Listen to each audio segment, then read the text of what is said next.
Барма сізде мені қағуға қаулы? Сен өзің келіп жаттың ба алдың? Жабам мен өткен құрысты әкімнің қаулысын орындап жатырмын, мен қайталап айтамын. Маған жақындама дейін. Денсаулығыңыз жан болады, мен денсаулығыңыз уайымдаймын. Зорлықпен тартып алып, зорлықпен алу деген оны ақыры жақсылыққа бармайды. Мынау заң, нормативті құқықтық акт, жергілікті атқарушы органның. Тракторды қойып қойған. Осыны орындауға көмек сұрап жатырмын сіздерді, қоғамдық тәртіп сақтаумен бірге. Ұстама. Әкім қаулысын орындау керек, техника түсіңші. Біреу техникасын білмесеңші.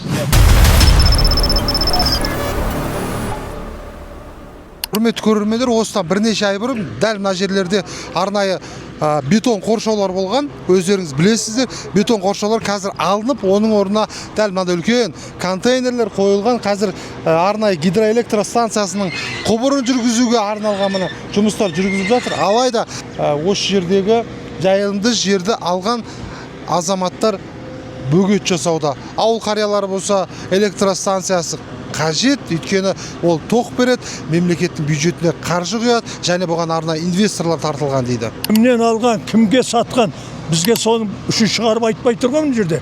Не деген сұмдық бұл? Тоқаевтың сөзін мойындамау деген, заңды мойындамау деген қандай ол? Біз мемлекетпіз. Жаңа конституция, әділетті мемлекетпіз. Бұның барлығы қаяққа барар екен бұл? Мынау зорлық қой қарақтарыма. Ірі инвесторлармен қатар орта және шағын инвесторлармен тығыз байланыста жұмыс істеу керек. Қаражаттың қай бағытқа, қандай мақсатпен және қанша көлемде қажет екенін нақты білу қажет. Инвестицияға тапсырыс өндірістің сұранысына сай жасалу керек.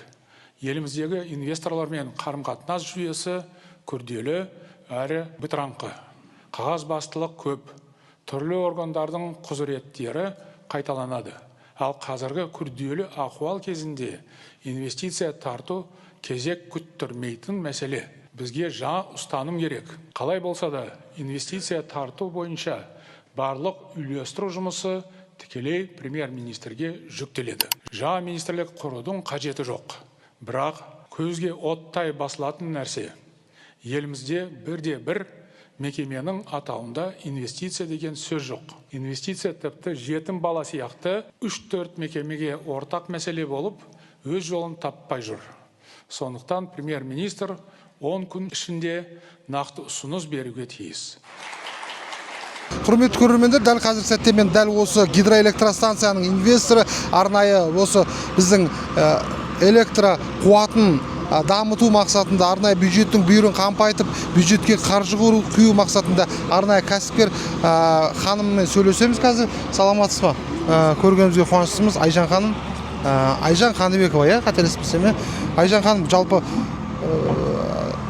жоспар қалай еді? Бұл жерге электростанциясын салатын кезде кедергілер болды ма?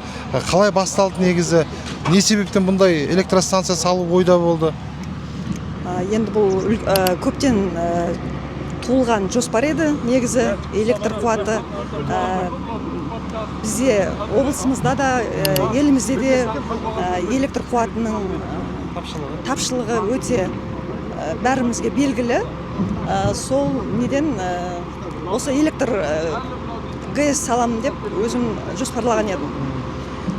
Соны осы енді бастағанымызға 23 жылдан бастап документация бәрі дайын болғанша құжаттарымыз 24 жылы біз бастадық құрылысты.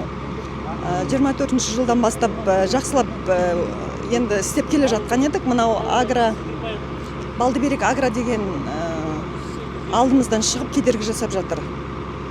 Негізі жоспар бойынша 25 жылы август айында біту керек еді.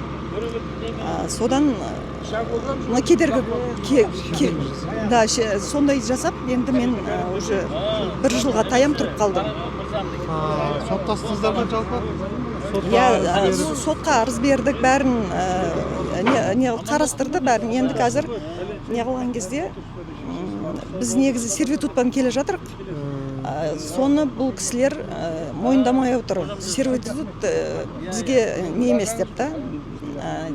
Басшысы ауысқан, басқа басшы болғаннан кейін, любой міндеттеме, басқа басшы ауысса да, сол басшыға міндеттеме өтеді негізі. бұлар енді оны мойындамай отыр. Кедергі жасап, маған мына жерден қазір балық деді, балық салып жатыр, білмеймін әйтеуір. Мына жерде Арал Сырдарияның негізі накладкамен беріп тұрғаны көрініп тұр. Бұл сіздер карта бойынша сызып берген жері ғой? Мына бізге сызып берген, құбыр жүретін жер негізі, сызып берген бәрін. Рұқсат берген, қаулысы бәрі бар. Енді бұл маған, мен жарайды, бұл да инвестор екен. Инвестор болса, Арал Сырдарияға мен айтқым келіп отыр қазір. Неге судың арық шетінен бермейсіздер? Именно мына жерде накладка болып тұр да. Топосъемка деген болады, техусловия деген болады. Соларды көрсетіп, негізі беру керек еді. Қазір енді біз екі жақ түсініксіз да болып тұр. Жұмыс жасамай жатыр. Енді біздің уже қосылуымыз керек еді электрнесін, міне көріп тұрсыздар. Ана жаққа вагончик қойып қойды, мына жаққа трактор, мына жаққа транспорттарын қойып бөгеп жатыр. Жұмыс істеткізіп жатыр. Ақын жаратма сен мына жерде? Құдайдың жері ғой, мен өтемайсың деп. Дұрыс. Бірақ бұл жер бізге тиесілі ғой енді Балдыбек. Қалай енді тиесілі? Қалай бізге елді жайлы? Ассалаумағалейкум. Қуаныштымын. Аға, алдында осы келген кезде бір минут аға. Мына жерде қоршау тұрған. Қоршауды алып тастадыңыздар, иә? Бұл жерде қоршау болған емес. Жоқ, бұл жерде анадай бетонмен бүйтіп алдыңғы бізде видео бар. Сізге көрсетемін, иә. Ол қоршауға жатпайды ғой. Ол неге жатады? Ол бетон инеті бұны жерде. Иә, оны алып тастадық. Не себеппен алып тастадыңыздар? Соттың қаулысымен алып тастадыңыздар ма? Жоқ, соттың шешімі сондай шықты, сол именно сол бетон алынды, сосын біз алып тастадық оны. Бұрын салатын кезде рұқсат алмап бердіңіздер, оған байланысты бөлмейтін бе? Ой, жада әйке аманесын. Прокуратура бардыңыздар ма? Бардық. Айтты ма? Ол оның бәрін сөйлесіп, ол әлі шешілген жоқ, ол әлі. Шешілген жоқ дейсіз ба? Шешілген жоқ. Прокуратура сізге шешімін айтқан жоқ, иә? Шешімін айтты, бірақ ол мәселе ар жақта қаралып жатыр ғой. Прокуратураның айтқан бағынбайсыздар ғой, сондай ма? Жоқ, мәселе бағыну да емес те бұл жерде әке. Сен дұрыс жағынан түсіндің, бағыну да емес. Ол сіздердің көрсеткеніңіз бар, ол алдында мен көріп жүрген нәрселер. Оны мен көргем. Көрсетті ме сіздерге? Ол прокуратура ол жерде соттың несімен шешім шығару керек. Дұрыс па? Соттың шешіміне қарап жұмыс істеу керек. Бұл жерде біз соттың шешімін қарап отырмыз ғой. Сіздерге қаулыны көрсетті ме, әкімнің қаулысын? Дұрыс. Әкімнің қаулысын көрсеттім. Ол мен сізден де көрдім бұл қаулыны. Мен де көрсеттім. Иә, сізден де көрдім. Прокуратурада көрсетті. Прокуратурадан да көрдім оны. Бірақ сол сіз көрсетіп жатқан әкімнің қаулысы бар. Сервитут осы жердің істелінсін деген. Мына техникалар жұмысты тоқтатсын. Не себепті? Жоқ, бұл рұқсаты бар ма? Бұл кісінің негізі бұл кісілерге рұқсат берген бар ма? Рұқсат берілгенді сотқа бергенбіз, сервитут деген нәрсені. Ол сервитутты бұзу туралы соттың үкімі шығайын деп жатыр қазір. Сот процесі жүріп жатыр. Енді сот процесі жүріп жатқан кезде бұл жақта, біз жақта біз жұмыс істемейміз оны. Бұл кісілер именно сот қабылдаған жоқ. Бұл кісі Тоқтатсын деген шешім шығарды ма? Қазір соттың шешімі. Сіз сол шешім шыққанша сізде жұмыс істемеуіңіз керек. Өйткені ол сот процесі болып жатыр. Ол қай жағына шығарған әлі шығарған жоқ. Ұйғарымды қай жағына шығарды? Ұйғарым шығарса болады да. Ұйғарым шығарды ма сондай? Ұйғарым сіз шыққанша күтуіңіз керек соны. Құрылыс жұмысы тоқтату үшін ұйғарым шығару керек соттың. Енді дұрыс қой, сол сот процесі жүріп жатыр ғой. Сол енді күтпейсіз ба сіз енді? Қай жағына шығарады? Көрсетіп аласыз ба ұйғарымды? Мен бір сұрақ қойайын. Қарағым, ауыл қайерден өзің? Мен осы оңтүстіктің жігітімін. Қай ауылдан? Туып өскен жерім Бәйдібек ауданы. Бәйдібек ауданы, жүде жақсы қарағым. Мынау ата бабамыздың қанша ғасырдан ғасыр келатқан жер. Қандай мақсатпен, қалай жолмен алдыңыздар осы жолды? Осы жерді. Қандай немен дейсіз? Қандай жолмен, қандай заңмен? Не деп, қандай мақсатта Қандай жол, қандай мақсат? Қандай мақсат деген нәрсе жоқ. Бірақ нәрсе бұл жерде сату және сатып алу деген не болады? Кім сатты сізге? Кім сатқан? Сатып алың осы Кіммен сатып алдыңыз? Енді оның бәрі кезін сатылып кетті ғой, оның бәрі документін бәрін көрсетейік. Жүріңіздер қалаға, мен сізге сол кездегі куплет-бағада договорын бәрін көрсетейік. Біз егеменді елміз ғой, президенттің сөзін дайындаймыз. 5 километрге дейін жайылым берілмеу керек ешкімге. Мынау малдың жайылымы. Ал енді мынау жұрттың бәрін нала болып отырмыз. Бұл мен Ардагер кеңесі төрағасымын осы округте. Так, мына жерде енді мынау елге қажетті электр станциясы салайын деп жатыр. Соған жаппай кедергіді жасау деген меніңше ешқандай емес. Қараңызда сіз электр станциясын жасау керек дейсіз, табиғат неғып жатсыздар, мен жайылым керек деп, ертең сіздің мына суыңыздың сізге бір 10%-те қалмайды. Ол сізге қызық емес пе сонда? Сіздің мысалға малыңызға, сіздің огородыңызға. Жоқ, бұл су мына қорға кіргенмен ар жағынан шығады. шығады. Неден шығатынын білесіз бе ол жерде? ешқайда кетпейді бұл. Жоқ, дұрысқа шыққан кезде қай жерден шығатынын білесіз бе деймін оның? Білем, шамалап білеміз. Ол жерде ток шығару үшін ана жерде оборудование бар екенін білесіз ғой. Қарағыма оның зияндығы жоқ қой, бұл ғылыми түрде де негізделген. Мынаның құрамдағы нәрсесі оборудование кіріп шыққаннан кейін ешқандай не жоқ па сонда? Мынау су электр станциясының экологияға да адамға да ешкімге зияны жоқ. Атом электростанциясы болса онда зияны болуы мүмкін. Енді мынау білмеймін ғой, енді адамда сәл нысап болу керек. Так, осы жер тегін жер емес қарағым. Мынау зорлықпен тартып алып, зорлықпен алу деген оны ақыры жақсылыққа бармайды. Жақсылыққа бармайды. Сіз кім болып істейсіз өз жерде, компанияңызда? Техникалық директор. Техникалық директор болсаңыз енді осы халықпен бірлесіп жұмыс істемейсіз ба? Жер туралы кодексте аға оны түсіндірді ма? Негізі ауылдан қашықтықта, өзеннің жағасында қашықтықта байланысты айтылды ма? Негізі оны ескертпе жұмысы жоқ алды. Бұрын не қылып қойғастырма, ат қойғастырма бұл жерде. Өзеннен бұрын ағынғы болар, өзен ақпай тұрмақ болғанда болар.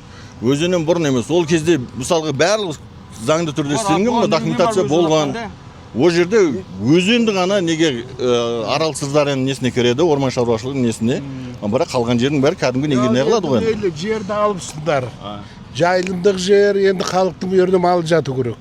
Жайылым жерді басқа жақтан келгенге бүгін халықтың өзі қарсы. Ана огородтан шетсіз бағасыздар. Огородтан ұят емес пе біреудің? Екіншіден енді огородында несінше біреудің бау бақшасын атына аударып алған. Сіз жібергенсіздер ғой. Өзенмен қос. Арғы беттегі бау бақшаның бәрін Білмейді ау жағында. бәрін Білесіз бе? Жоқ, мына қазір сіздерге нағылатын мына жұмыс жүрмеу керек. Қазір мен бұны тоқтатуға неміз бар әлі. Пока бұлар бізді кедергі келтірмесін, бізге зиян несін, жолымызға тұрмасын деген нәрсенің бір қаулысының бәрі күші жойылған қазір. Сондықтан біз бұны келтіруге неміз бар. Құжат бар ма? Құжаттарыңыз бар ма бізде? Келтіруге болмайды деген, құрылыс жүрмесін деген. Сондықтан енді халық шулатпай, осының энергияға жол беріп, бұны мемлекет қолдап отыр. Тоқаевтың өзі қолдап отыр, энергетика жетпейді дейді. Бұрында мына Балдыберек дейміз, сол жерде Краснобайста орыс колхозы болған, президент колхозы. Сол жерде электр станциясы болған. Бүкіл Төле би ауданында электр станция болмағанда тура сол жерде болған. Балдыберекте болған. Мына түйекеңде кабинеттер. Басы аяғы жоқ қой, кімнен сатып алды? Бұның елге пайдасы өте көп. Қай әкім, қай жер қатынастарының бастығы осын сатты сіздерге берді. Соның жауабы жоқ, сатып алдық. Бұлайша шейін шопкыдағы әңгіме ғой бұл қарағым ау. Бүгін ағылды не алдыңыз? Өз алдыма келіп тұрып алдым, мен негізі біз мына жерге жұмыс жүрге бізге техниканың өтуіне несіне бізге Әкімнің қаулысы бар. Мен әкімнің қаулысын орындап жатырмын. Қайталап айтып отырмын сізге. Мен әкімнің қаулысын орындап жатырмын. Барыңызды көрсетіңіз онда. Мені қағуға болатын бар ма сізде? Мен әкімнің қаулысын орындап жатырмын деймін сізге. Қайталап айтам. Мен әкімнің қаулысын орындап жатырмын. Бар ма сізде мені қағуға қаулы? Сен өзің келіп жаттың ба алдыма? Жабам мен өткен құрысты әкімнің қаулысын орындап жатырмын, мен қайталап айтам. Бізге де сондай берілген ғой. Кәні көрсетсеңші мені қағуға болатын. Бағдат жаңа кімге неші? Кәні мені қағуға болатын бар ма? Сен кім? Аянбек есің кім? Қағуға болатын бар ма жоқ па? Сен өзің мен алдыма келіп жаттың ғой. Мен жолды жауып жатырмын сізге әкімнің қаулысын орындау үшін. Рұқсат берілген, мына жерден өтпеу керек те техника. Түсіндің бе? Мен сізге қайталап айтам, мынаны оқыңыз. Оқисыз ба или оқымайсыз ба? Ол не ғой, өзім оқымайсыз ба? Адамдар бар ғой. Оқымайсыз қой, а? Мен сізге міне, мен осыны орындап жатырмын, міне. Көке сізге кім айтты бұл жерге қой деп? На, полиция көріп тұрсыздар ма? Мені қақты, міне қолым қанап жатыр, міне. Міне мақсат жарылы мені қақты, қолым қанап жатыр, міне мен әкім қаулысын орындап жатырмын. Мен мынаны орындап жатсам, маған қанатып жатыр мен қолым. Мен арыз шағым қабылдап алыңыздаршы. Болды, мына кісіге жеке басын анықтаңыздаршы мына кісінің. Мен таныстырайын ба өзім? Удостоверениеңізді беріңіз. Айта берді. Мен аты жөнім Жиенбаев Талғат, осы автонұрға охранадамын. Автонұр емес қой бұл жерде? Автонұр жаңағы Агура Балдыберек той. Соған жаңағы осы жерде бізге мына жерде негізі мынау не заңсыз деп сондай не берген техника өтіш. Ана көріп тұрсыңдар ғой, былай да қойды. Соны қазір мен шақырды. Трубалардың бәрі баяғыдан тұр ғой мына. Жоқ, бұлар бір жыл ма сондай болған ғой, спор болып жатқанына. Өздерінің араларында. Бізге сондай, енді біз өзімізге айлық төлеген екен, біз өз жұмысымызды атқарамыз ғой. Сонымен келдік. Не істеп техника тоқтатып жатыр ма? Техникаға мініп алды ма? Аны техникаға мініп отыр, осында кедергі жасап отыр. Полиция бәріңіз қараңыздар, міне техникаға тоқтат. Сіз түсіңіз, әкім қаулысын орындалу керек. Түсіңіз көге әкім қаулысын орындалу керек. Сен ұстама мен. Түсіңіз, әкім қаулысын орындалу керек. Бұлай түсіңіз. Түсіңізші, мына әкім қаулысын орындалу керек. Ұстама. Әкім қаулысын орындалу керек. Техника түсіңіз. Біреу техникасын білмесеңізші. Бұл түсіңіз, брадан түсіңіз. Техника мінбе, жерсіздік па, жерде тұрыңыз. Техника мінбе түсіңіз. Бәрін заңның атымен талап етеміз. Заң атымен түсіңіз. Заңмен тәртіп. Президент айтып отыр, заңмен тәртіп. Міне жер міне неге жұмыс істеу керек енді осыны айтып қаулысы болғандықтан істеу керек. кешелі бір айтып отырмын ғой мен осы жердің Балдыберек агро деген тоға тиесілі жер мына жер. Мен соның технический директорымын осы жердің. Бұл есім жауап. Енді мына жер бізге жекеге тиесілі Балдыберек агроға. Біздің жерді міне өстіп қарамен қопарып өтіп кетіп бара жатыр. Мен мешайт көрсетіп тұр аудан әкім қаулысы. енді бұл әкімнің қаулысын көрсетіп жатыр. Сервитут деген нәрсе ол жерде. Сервитут деген осы жерде істелінген. Енді бұл сервитуттың күшін жою туралы сот процесі өтіп жатыр бізде. Уже 2 рет қаралып қойған ол сот. Енді жақында үшіншісін қараймыз. Осынсын болмаса ұйғарым. Енді сол ұйғарым шыққанша күту керек. Дұрыс. Балдыберек агроның. Шақырым келеді. Шақырсаңыз юрист шақырыңыз. Юрист заңмен әкімнің қаулысы күшінде оны әлі тоқтату туралы ешқандай шешім қабылданған жоқ. Ешқандай госорган қабылданған. Сот процесі жүріп жатыр осы туралы. Сот процесі жүріп жатыр. Именно сервитут туралы. Сіз бардыңыз ғой прокуратураға. Түсіндіріп айтты ғой сізге. Сіз тыңдаңыз. шақырдыңыздар ма? Прокуратура ол жерде шешім шығармайды ма? Кезекші прокурор Соны шақырыңыздаршы бәрін шақырыңыздар. Сіз кеше бардыңыз ғой прокуратураға. Не айтты сізге? Прокуратура шешім шығармайды, есіңізде болсын. Прокуратура шешім шығармаймын деп айтты ма сізге? Прокуратура шешім шығармайды, сот емес ол. Біз соттың шешімін күтіп отырмыз. Сот осын сот процесі жүріп жатыр. Сервитуттың күшін жою туралы. Берсең шешеді, бермесең нені шешеді? Біз беріп қойғанбыз ғой, кім аян? Бар ма? Сот процесі жүріп жатыр ғой сен. Сотта ешнәрсе жоқ. Сотқа мен бергем, менікі бар, сіздердікі жоқ.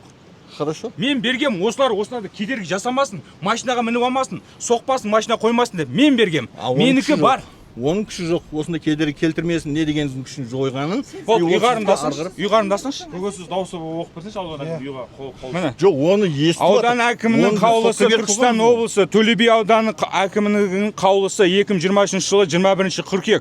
Қаулы етеді. Тау-энерго жауапкершілігі серіктестігіне Төле би ауданы Қаратөбе ауылдық округінен шағын су электростанциясының құрылысын жүргізу үшін берілген кадастрлық алаңы 015 және кадастрлық нөмірі 992 алаңы 06 гектар жер учаскесінің арасынан жер асты су құбырын жүргізу үшін алаңы 3,150 гектар жер учаскесіне қауымды сервитут белгіленсін. Қазақстан Республикасы заңнамасында белгіленген тәртіпте жер үсті және жер асты инженерлік электр желілерін салу және пайдалануға бөгетсіз өтуді қамтамасыз етсін деп отыр. Ары қарайда нелер бар, керек жерін ғана оқыдым, қаулы етеді деген. Мынаны түсіріп алсаңыздар болады. Құжатты ұсынатын болған толық көлемінде. Қағып, қасақана кедергі жасап отыр. Осының барлық дәлелі осы, қаулыны орындамауының дәлелі. Қазір мына кісінің өзі мына машинаның үстіне шығып алып кедергі жасаған, оны да барлығы бейне жазбада түсіп тұр, көрініп тұр. Хорошо. Әкімдігінің қаулының қазір күшінде бізге жалғастыруға ешкім кедергі жасамау керек. Біз өзіміздің заңды құқығымыз неге бар? Қазуға құқығымыз бар, соны жалғастырамыз. Мен барлықтарыңызға соны хабарлап жатырмын. Заңсыз ешнәрсе істемейміз, тек заңды. Осы қазу жұмыстары бізде жалғастыру керек. Кетеміз, егер қаулының күші жоқ болса. Қазбасы емес, жер менікі, мен жер өзімді қорғап тұрмын. Енді сіз дәлелдеп берсеңізші бұл кісілерге жер сіздің. Енді былай тұрсаңшы мына жаққа. Жоқ, тұра бер, айта беріңіз. Алыңыздаршы, өтініш. Мына жаққа. Қазір техника кетпеді, құрып кетті. Бейкүні адам зардап шегеді қазір. Жалданып келген адам зардап шегеді. Өтініш, ондай провокация бермейді. Онда техника өшірсіз болды. Өшірсіз де былай тұрыңыз. Жоқ, мен былай тұрған, мен біреудің жерін жоқ. Не тартып отырған жоқ, мен өз жерімде тұрмын. Енді не қылам енді? Сіздің атыңызда менің атымда емес, бұл туының атында. Атуын керек мен. Техникалық керек. Техникалық қой, жер техникалық басқа да. Дұрыстан Балдыберек менің агроның директор болса мен қоямын. Мен қазір заңды көрсеттім. Қарама-қарсы заң көрсетсе жарайды. Мен қазір заңды орындауын талап етемін сіздерден. Менің ойымша Қазақстан Республикасының заңдары орындалады барлық жерде. техниканы қасына келіңіз, қағазды көрейікші. Мен қатырсаңшы қағазды мына өшірсін қайтып отырмасын. Өшірмейді ол жұмысын істеуге, оның құқығы бар бұл. Мен техниканы астына түсесіз ба, бері тұрсаңызшы, Ол жаққа тұрмаңыз, денсаулығыңыз өтініш зиян болады. Тұрыңызшы. Маған жақындама дейді. Денсаулығыңыз зиян болады, мен сіздің денсаулығыңыз. Уайымдаймын сіздің денсаулығыңыз. Тартайын мұны. Уайымдаймын, көке, уайымдаймын сіздің денсаулығыңыз. Ой, не?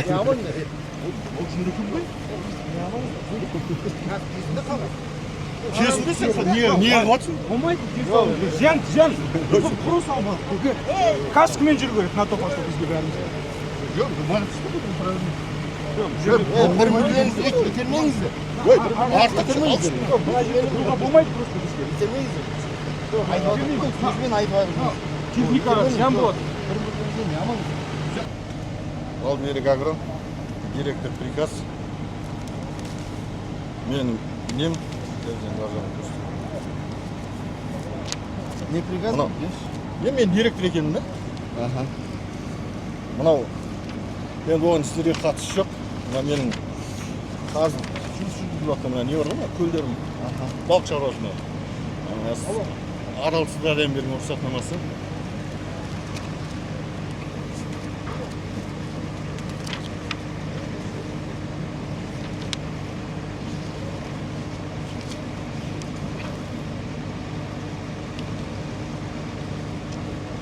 Мынау осы жердегі мына Өзіңізге не аламыз деңіз? менің босақ берім. Осы Балдыберек Агроға тиесілі босақ берім.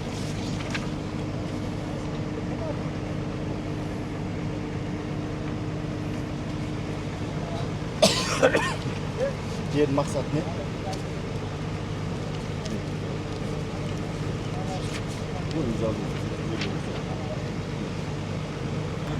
Мына жерден гидроэлектростанция өту керек дейді. Мына жақтағы екінші компания өтпесін дейді. Жалпы сіздерге түсініктеме жұмысын жүргіздіңіздер ме осы уақытқа дейін?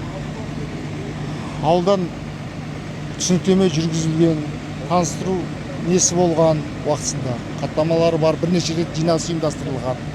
Бұл тау энергияның сервитутқа шыққан шешімі бар ауданнан. Мына қазып алып өтуге. Өтуге ма? Қаулы шыққан дейсіз. Қаулысы бар. Енді ар жағын енді білмейміз ғой. Өздері дауласып жатыр дейсіз ғой ішін арaya. Жоқ, дауласып жатырмын. Бір емес, бірнеше рет жүр. Аты жөніңіз толық, аты жөніңіз. Мен Жарымбет Болат Ақшабекұлы. Дәл осы құбырмен алып өтуге байланысты арнайы аудан әкім қаулысы бар, иә? Сіз білесіз оны, сізге таныстырды. Ая мырза, қазіргі сәтте білесіз, біз көктемде келдік басында. Мына жерлер теп-тегіс еді. Бүгін дәл осы құбыр өтетін жерден арнайы балық шаруашылығының рұқсатымыз бар дейді. Не айтасыз бұған байланысты? Иә, рұқсаты бар. Арал Сырдария мекемесі, мемлекеттік орган. Осы мына өзеннен 35 метрге дейінгі жерге су қорғау аймағы болып табылады. Сол жердің барлығына сол келісім береді. Ал біздің келісім 2024 жылы алынған. Яғни 2024 жыл біз алған кезде не үшін алғанымызды көрсеткенбіз. Қандай жұмыстар жүргізетініміз. Атап айтатын болсақ, гидроэлектростанция құрылысына қажетті құбырлар өтеді осы су қорғау аймағында деп біз өзіміздің жұмыс жоспарымызды барлығын көрсеткенбіз. Метріне дейін барлығы көрсетілген, осы жерден осылай өтеді. Және де ол тіке су құлдилау ағу керек. Оны ешқандай бұрылыстар болмау керек. Себебі су құлдилап аққанда оның жоғары күші болады. Бұрылыстармен аққан кезде оның күші жоғалады. Бізге керегі гидроэлектростанцияның жұмыс жасағаны керек. Сондықтан да бұның барлығы есептеулі градустарымен. Сондықтан тікелей осылай арғы жақтан осы төменге қарай тікелей су құбыры өту керек болған. Оны жұмыс жоспары бар. 2024 жылы біз сол жұмыс жоспарын ұсына отырып Арал Сырдариядан келісім алған болатынбыз. Алайда белгісіз себептермен бізге қазіргі таңда анықтау бойынша запростар тастап қойдық бағанадай сұрау хаттарын. Неге бұндай бізде болып отыр деп. Қазіргі таңда бізге белгілі болғаны бұл кісілердің ұсынғанына сәйкес 2026 жылы 27 наурыз күні бұлар Балдыберек Агро сұрайды. 31 наурыз күні айналдырған 2-3 күнде рұқсат беріп үлгереді. 2-3 күнде нені зерттеді, дұрыс емес зерттеді ма деген бізде ой болып тұр қазір. 2-3 күннің ішінде құбыр тұрған жерді көрмей олар мына жерге бассейн салуға рұқсат берген болып көрініп тұр менің ойымша қазіргі таңда. Басқа жағдайда бұл жерде су құбыры өтетін біле тұра қасақана болмаса, қасақана бассейн салуға рұқсат берді деп Арал Сырдария гидроэлектростанцияның жұмысына қасақана кедергі келтіріп жатқан болуы мүмкін. Егер қасақана істелген болса. Қазір сол мәселе бойынша, қазір Арал Сырдариядан мен сұраған болатын. Осы әлі жауап келген жоқ. Маған ауызекі түсіндірулерінде ешқандай о жерде бағанағыдай накладка дейді ғой, жапсарласу. Ондай жоқ деп айтып түсіндіріп жатыр. Бұл бассейндер ешқандай кедергі келтірмейді. Менің ойымша, мен қазір әлі жобасын көрген жоқ, маған жұмыс жоспарын көрсеткен. Судың арғы бетінде болуы мүмкін жұмыс жоспары бойынша. Сонда ғана жапсарласпауы мүмкін. Ал судың бергі бетінде бізде жапсарласады. Қазір маған тек қана бақ берген есімді азамат сол айтып түсіндірді. Арал Сырдарияда ешқандай жапсарласу жоқ, сіздердің жұмыстарыңызға ешқандай ешкім кедергі келтірмейді деді. Маған ауызекі түсіндіргенде. Неге мемлекеттік орган олай шатасып, екі адамды бір-біріне шақыстырып, ұрыстырып қойып жатыр ма деген мен сұрақ қойған болатын тұғын. Маған ондай жапсарласу жоқ деп айтып түсіндірген болатын. Енді қазіргі таңда сұрау салғанымызға байланысты жауабына қарай көреміз. Егер қасақана істелген болса, сотқа осы бойынша талап арыз берілетін болады, азаматтық біздің шығындарымыздың барлығы заңдастыруға тура келетін болады. Заңсыз берілген болса, заңсыз берілген қайтарып алу керек болады. Егер бұл бассейн өзінің орнында салынбаған болса, арғы бетте болса, онда өзінің орнына дұрыстап салыну керек болады. Біздің құрылысты бағанағы құбырдардың орындары дұрыс. Біз оны мамандардың барлығымен, шетелдік мамандардың барлығымен, геодезия, топография барлығымен дұрыс жұмыс істеп келе жатырмыз қазіргі таңда. Болсаңыз талаптарыңыз қанағаттандырылатын болса, сіз бұл кісілерге жаңа келтірілген өзіңізге жаңағы трубалар салды деп жатсыздар ғой, заңсыз не болып жатыр деп та, сіз олардан өтемақы өндіре аласыздар, дұрыс па? Жоқ, мен қазір өзім жерім қорғап отырмын. Хорошо дейді, мен төлеуге дайынмын. Заңда белгіленген нормамен қорғау. Бұл кісіге түсіндіріп жатырмын да, заңда белгіленген нормамен деп та оны. Бұл кісі айтып жатырмын, егер жаңа кісілер отырып алатын болса, жаңағы техника осыны кедергі келтіріп не жататын болса, бүлдіріп жататын болса, қазірге бізге жұмыс жасауға сіздерді ол кісінің үстінен жаңағы простой техники деген сияқты бар ғой. Простой техника береміз оны. Тоқтай тұрыңыз, мен сізге қашан қаласақ өзіміз береміз. Соны сіздер беріп не аласыздар деп. Сол себепті бір шешімге келген сияқты болды да, бір-бірімізге не алмаймыз деп. Неге? Жоқ, мен өзім жерін қорғап отырмын. Алмасыңызға, мен өзім жерін қорғап отырмын. Басқа не ештеңе не бар. Мен жеріме ешқандай техника кіргізбеймін, жұмыс істетілмеймін. Бұл мен өзіме тиесілі жер. Жоғары қадағалауды жүргізіңіздерші, өтініш Қазақстан Республикасының. Өтініш, пожалуйста. Әлеге? Мына жерде заң шара қолданып сұраймын. Қазақстан Республикасының барлық заңын жоғары қадағалауды сіздер жүргізесіздер ғой, дұрыс па? Иә.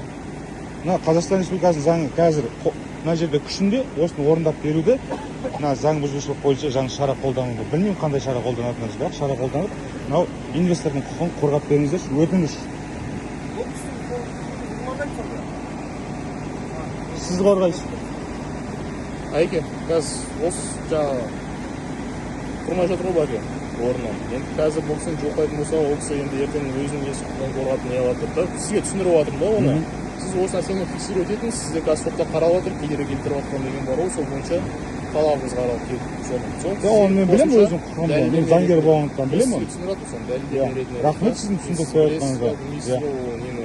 Мен өзім құқығымды, ол қашан қолдансам да осының барлығын сіз сотта жолдасаңыздар болады. Білемін оны өзім құқығымды. Бірақ мына жерде қазір Қазақстан Республикасының заң нормаларын жоғары қадағалауын жүргізетін орган ретінде прокуратура ғой, дұрыс па? Иә. Орындалуын қадағалау. Орындалуын қадағалаңыздаршы, өтініш. Қазақстан Республикасының қазір әкімнің қаулысын білесіздер ғой, белгілі ғой, айтпайтын шығармын қазір, дұрыс па? Или оқып берейін ба? Белгілі, белгілі болса, осы заң нормаларын орындалуын қадағалауды жүргізіңізші, өтініш. Қазақстан Республикасының заңдағы талаптарын орындап беруге.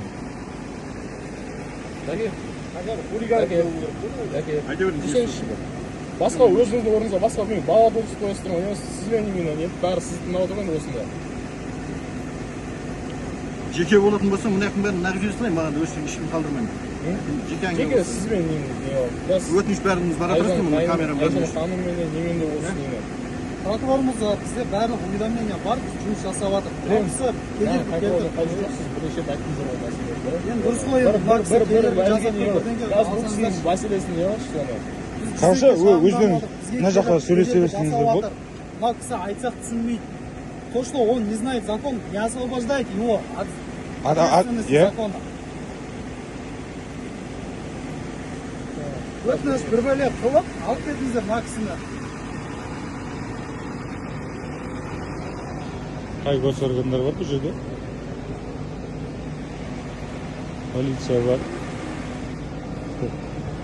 Кәсіпкерлік, земельный бар и әкім бар,